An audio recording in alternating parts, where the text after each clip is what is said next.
Hoje eu quero falar contigo a respeito do compromisso. O que é o compromisso? Quando falamos de compromisso, estamos a falar especificamente da responsabilidade que se encontra em nossa vida através daquilo que nos foi outorgado. Dentro da vida ministerial, ou seja, dentro da vida cristã, existem 4 tipos de compromisso. Nós encontramos 4 tipos de compromisso, começando com o primeiro, que é o compromisso com Deus. Como é que funciona o compromisso com Deus? O compromisso com Deus funciona com relação àquilo que é a tua intimidade com Deus. A tua intimidade com Deus foi-te outorgada no particular, mas se revela no coletivo.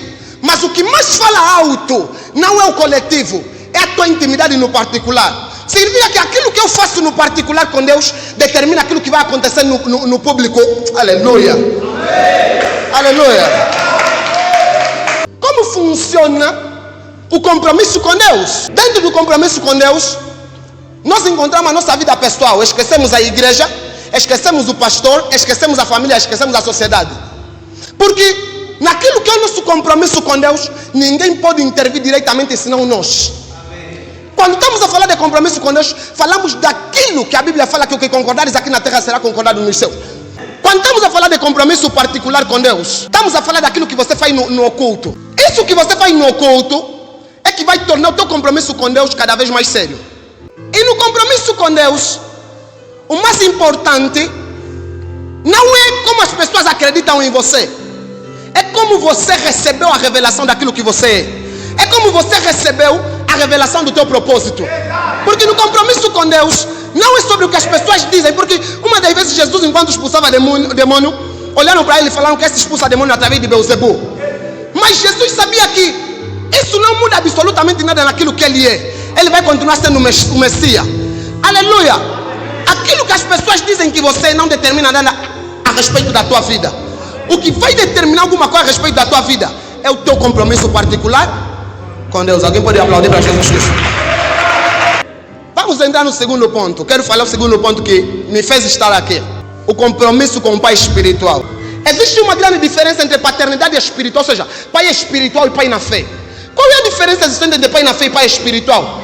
A diferença é que pai na fé é aquele que te gera para você ser cristão.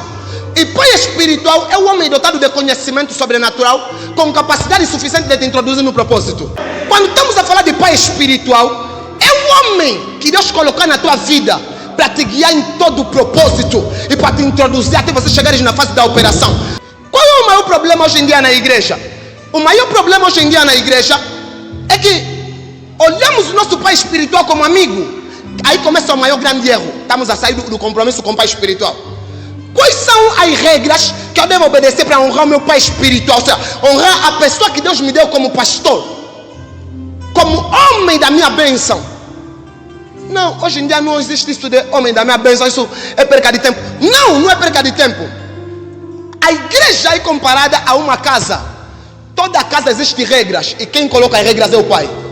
Todo filho que sabe obedecer aquilo que o pai instrui, automaticamente se torna igual ao seu pai. Isso segundo Lucas capítulo 6, versículo 40. Aleluia.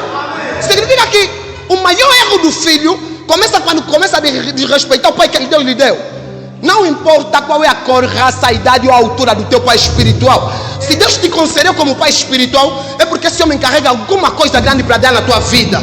Desde o momento que nós temos compromisso com Deus, automaticamente o nosso maior segundo compromisso deve ser com o nosso pai espiritual. Uma das vezes, Noé plantou uma vinha. Noé bebeu o vinho e ficou embriagado. Um dos seus filhos foi e encontrou Noé nu. Em vez desse filho cobrir a nudez do pai, ele foi e chamou seus irmãos para mostrar aquilo que estava acontecendo com o pai. O maior erro dos filhos espirituais hoje em dia começa quando, em vez de protegerem e salvaguardarem a imagem do seu pai espiritual, em vez disso afundiam mais o seu pai espiritual lá fora. O maior problema hoje consiste em que pensamos que o nosso pai espiritual é homem da nossa dimensão. Se fosse homem da tua dimensão, Deus não colocaria como teu pai espiritual. Se fosse homem pequeno, não colocaria como teu pai espiritual. Porque você não imaginas o tamanho da atmosfera que o teu pai causa no espírito. Aleluia. Uma das vezes Jesus, enquanto andava, ele passava lá no cemitério de Gadares, lá em Gadarenos, e saiu um endemoniado. Veio para Jesus e disse: homem, por que me atormentas? Ou seja, filho de Davi, por que me atormentas? Antes do tempo, mas Jesus não estava lhe atormentar absolutamente de jeito nenhum. O que estava a atormentar aquele endemoniado? A atmosfera que Jesus carregava atormentava aquele homem. Aleluia! Mesmo sem Jesus abrir a boca, atormentava aquele homem. Se calhar os discípulos pensavam que Jesus era um homem pequeno, até saiu um endemoniado para revelar aquilo que verdadeiramente Jesus era. Significa que aquilo que o teu pai é vai continuar a ser grande mesmo se você não vê. E um dia vai aparecer alguém para mostrar quanto teu pai espiritual é grande. Aleluia! Se você não valorizar essa unção que o teu pai carrega, se você não valorizar essa graça que o teu pai carrega, você nunca vai alcançar essa graça para ti. Porque todo homem que deseja ser como seu pai espiritual precisa aprender a valorizar aquilo que seu pai espiritual carrega, pequeno ou grande, mas precisa aprender a valorizar esse pai espiritual. A grandeza do teu pai espiritual não se revela quando você vê o teu pai espiritual como amigo. Quando você sabe honrar o teu pai espiritual, Deus te dá a possibilidade de você estar mais próximo. Só que o maior problema hoje em dia dos filhos é que quando ficam mais próximos do pai, mais desrespeitam o pai. Existem 3 níveis de ensinamento para os filhos espirituais. Lembre-se, o primeiro nível é o nível superficial. Toda vez que Jesus ensinava a multidão, Jesus ensinava por parábola. O segundo nível é o nível médio. Toda vez que Jesus ensinava aos discípulos, todos os discípulos, lhes ensinava por quê? Revelava aquelas parábolas. Mas tem o último nível, que é o nível mais profundo, de João, Pedro e Tiago. Aleluia! Homens que conseguiram ver a transfiguração de Jesus Cristo. Homens que tiveram a possibilidade de entrar em um sítio que Jesus entrou sozinho para curar alguém, para ressuscitar alguém. Esse é o terceiro nível mais alto, que você só alcança quando você tem respeito ao teu pai espiritual. Você só vai alcançar esse nível de conhecimento quando você respeitar o teu pai espiritual. A vida espiritual não é brincadeira. Estamos a falar da identidade no espírito. E a melhor maneira de sermos identificados no espírito é através da nossa paternidade espiritual. A Bíblia fala em Atos que uma das vezes 2 homens se levantaram e foram no endemoniado. Chegaram naquele endemoniado e começaram a falar: em nome do Deus de Paulo, te ordenamos fora. O endemoniado se levantou e disse: nós conhecemos Paulo e nós conhecemos o Deus de Paulo, mas você quem são? Significa que através da nossa identidade nós conseguimos fazer aquilo que nosso pai faz. Através da nossa identidade no espírito, conseguimos manifestar aquilo que nosso pai manifesta. O compromisso com Deus é algo muito importante, é algo muito sério. E você não vai conseguir honrar Deus fisicamente. A melhor maneira de você honrar Deus é honrar aquele que Ele enviou. Se você aprender a honrar aquele que Ele enviou, você está a honrar Deus de uma forma direta. Se você aprender a honrar os mendigos, você está a honrar Deus de uma forma direta. Porque até os mendigos são representação divina. A Bíblia fala que no último dia muitos virão e falarão: Senhor, permita-nos entrar. E ele dirá: tive fome, não me deixe de comer. Significa que se nós queremos mais graça da parte de Deus, só será possível se nós aprendemos a honrar nossa paternidade espiritual. Como honrar a paternidade espiritual? Irmãos, existem muitas maneiras de honrar a paternidade espiritual. Mas vamos falar sobre o respeito que você deve dar ao teu pai espiritual. Em vez de você sair fora e murmurar pelo que o teu pai é, você precisa salvaguardar a imagem do teu pai espiritual. E você está a salvaguardar o templo de Deus. E você está a salvaguardar o nome de Deus. Toda vez que falam o teu mestre e você concorda e você fica em silêncio, você está de acordo com aquilo que estão a falar. E toda vez que eles falam isso, automaticamente blasfemam contra aquele que enviou o teu mestre. Quem tem compromisso com Deus, não importa o nível de crítica que darem para o seu mestre, ele está sempre a favor do seu mestre. Todo filho genuíno, todo homem genuíno, no seu compromisso com seu pai espiritual, sabe semear coisas boas na vida do seu pai espiritual. Gálatas capítulo 6, versículo 6. E o que é instruído, aprenda a partilhar todas as suas coisas boas com aquele que lhe instrui na palavra. 1 Coríntios 9, capítulo 4, ao versículo 11. Então Paulo está fazendo uma pergunta: se nós semeamos entre vocês verdades espirituais, ensinamentos espirituais, saúde, se calhar, será que é errado vocês semearem em nossas vidas como vossos pais espirituais? Não, não é errado. Como filho espiritual, o compromisso com meu pai espiritual, com Deus, me permite ou me obriga a semear na vida do meu pai espiritual. Mas Paulo mais embaixo ele diz: mas na verdade nós preferimos não fazer isso para vocês não se escandalizarem, se calhar. Qual é o terceiro ou quarto princípio a respeito da paternidade espiritual? Obedecer e depois compreender. O maior problema consiste quando nós começamos a questionar o nosso líder. Quando nós começamos a perguntar, mas vamos fazer isso por quê? O altar tem que ser desse jeito por quê? Não, eu sugiro que aí não tenha cruz. Não, eu sugiro que aí... Não! O homem que aí está em frente é um homem dotado de sabedoria, um homem guiado pelo Espírito. Se Deus colocou nele o desejo de fazer isso, é porque se esconde alguma bênção por detrás. Cada coisa que o homem de Deus faz revela alguma coisa no reino espiritual. Até por mais que pareça ser coisas banais, mas revela alguma coisa no reino espiritual. O maior problema consiste quando nós começamos a nos comparar com o nosso pai espiritual. Não, acho que o pai aí também falhou. Aí não se faz assim. Não, errou. Aqui não tinha que ser desse jeito, mas já sou como já fez mesmo. Não! Como filho espiritual, o teu dever é obedecer. O teu dever é obedecer e depois compreender. Não compreender primeiro e depois obedecer. Vamos falar sobre Noé. A Bíblia retrata que Deus chamou Noé. E ele disse que tem que construir uma arca por causa do dilúvio. E não perceba que Noé tinha os seus filhos. Vamos falar que a arca simboliza a igreja. Os filhos de Noé simbolizam os filhos espirituais. Irmão, Deus deu a visão a Noé como pai espiritual. Mas Noé não fez a arca sozinho. Os filhos tiveram que ajudar o pai espiritual a fazer a arca. Significa que todo filho deve saber que a responsabilidade dele é ajudar o pai espiritual. Porque se verdadeiramente Deus é que deu a visão a Noé, por que é que Noé teve que chamar os seus filhos para lhe ajudar a construir a arca? Desde o momento que você entra nessa igreja, a tua mão tem uma grande responsabilidade. Você precisa tocar na arca da igreja. Você precisa tocar na igreja. Você precisa trabalhar em alguma coisa na igreja. Você precisa aprender a semear na igreja. Você precisa aprender a prestar mais atenção no que o teu pai espiritual fala.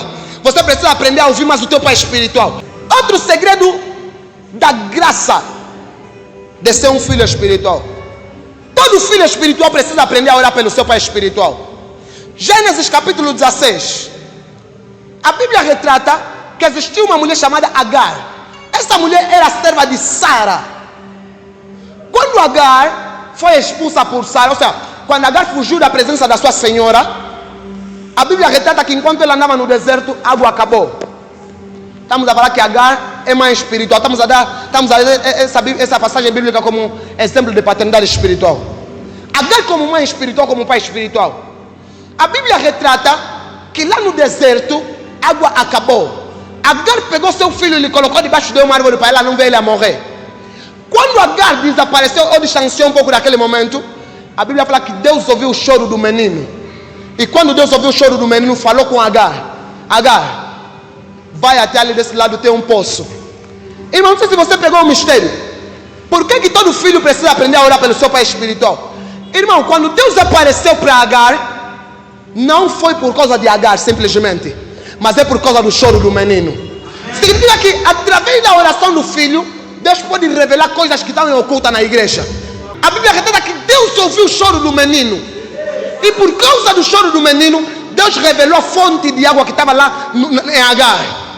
Por causa da tua oração, Deus pode não te revelar você que aí tem um poço de água, mas por causa da tua oração pode revelar no teu pai espiritual. Todo homem, toda mulher que ora pelo seu pai espiritual é uma mulher, é um homem que não quer ver o seu pai espiritual no mesmo nível espiritual. Como assim? Irmãos, o reino de Deus não é sobre competição, mas é sobre quem entende rápido a palavra de Deus para operar no espírito. Se você quer que Deus comece a revelar coisas grandes e o teu pai começa a fazer coisas grandes, irmão, começamos a cometer erro quando procuramos fora o que nós já temos dentro. Porque a diferença de ter e estar em silêncio e de ter e estar em manifestação. Como assim? A graça que você quer, que você tem visto nos homens de Deus lá fora, se esconde na vida do teu pai. Mas ela pode estar adormecida. Assim como Deus ouviu o grito do menino e mostrou a fonte para Agar, é do mesmo jeito que através da tua oração Deus pode revelar aquilo que está escondido na vida do teu pai espiritual. Significa que você vai precisar orar muito pela vida do teu pai espiritual. Isso se encontra também no compromisso com o pai espiritual. E desse jeito você verá o teu pai espiritual crescer de um jeito extraordinário. Se calhar teu pai se pergunta, mas como é que isso está acontecendo? Às vezes não é por causa da oração dele, não. É porque você orou, você chorou e você pediu e Deus atendeu o teu grito. E por causa de você, Deus revelou aquilo no teu pai espiritual. Vamos entrar no terceiro tipo de compromisso. Terceiro tipo de compromisso. Saímos da paternidade espiritual. Compromisso com a igreja funciona de acordo com como você vê a tua igreja. Por quê? Porque a igreja, irmão, é a casa de Deus. A tua ambição é que faz às vezes a casa de Deus ser mal falada. Não, homem, não está falando muito sobre finança. Não, não é sobre finança, irmão. Até finança também é algo espiritual, aleluia. Irmão, se você não semear aqui, não vai ter cadeira nova. Se você não semear, você não vai ver a igreja cheia. Aí estamos a entrar no compromisso com a igreja. Se você aprender a valorizar mais o teu templo, você vai ver grandes coisas nesse lugar. O que acontece dentro da igreja?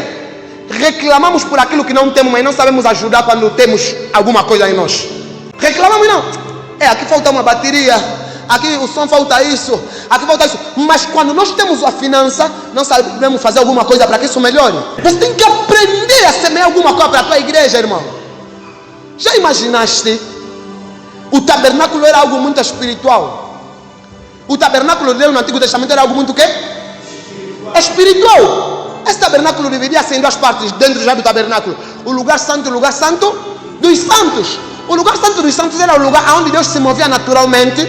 E o lugar santo era o lugar onde os sacerdotes entravam. No lugar santo dos santos, os sumos sacerdotes só entravam uma vez por ano. Agora vê, um lugar super santo, Deus vai falar para trazer uma oferta voluntária para construir o templo, o tabernáculo. Irmão, desde sempre Deus trabalhou com a finança do homem. Desde sempre Deus trabalhou com a disposição do homem no compromisso com a igreja. Se você quer ver a tua igreja bonita, você tem que trazer. O último tipo de compromisso é compromisso com a sociedade. Queres ver alguma coisa aqui diferente? Aprenda a ter compromisso com a tua igreja. E Deus vai se lembrar da tua vida. Assim como você se lembrou da casa de Deus, Deus também vai se lembrar da tua vida. Por mais que nós temos uma vida pessoal lá fora, nós temos uma vida com Deus. E a nossa vida com Deus deve ser revelada em tudo que nós fazemos. A Bíblia fala que quer seja o teu bebê, comer, vestir ou fazer qualquer outra coisa, deve ser para a glória e a honra de Deus.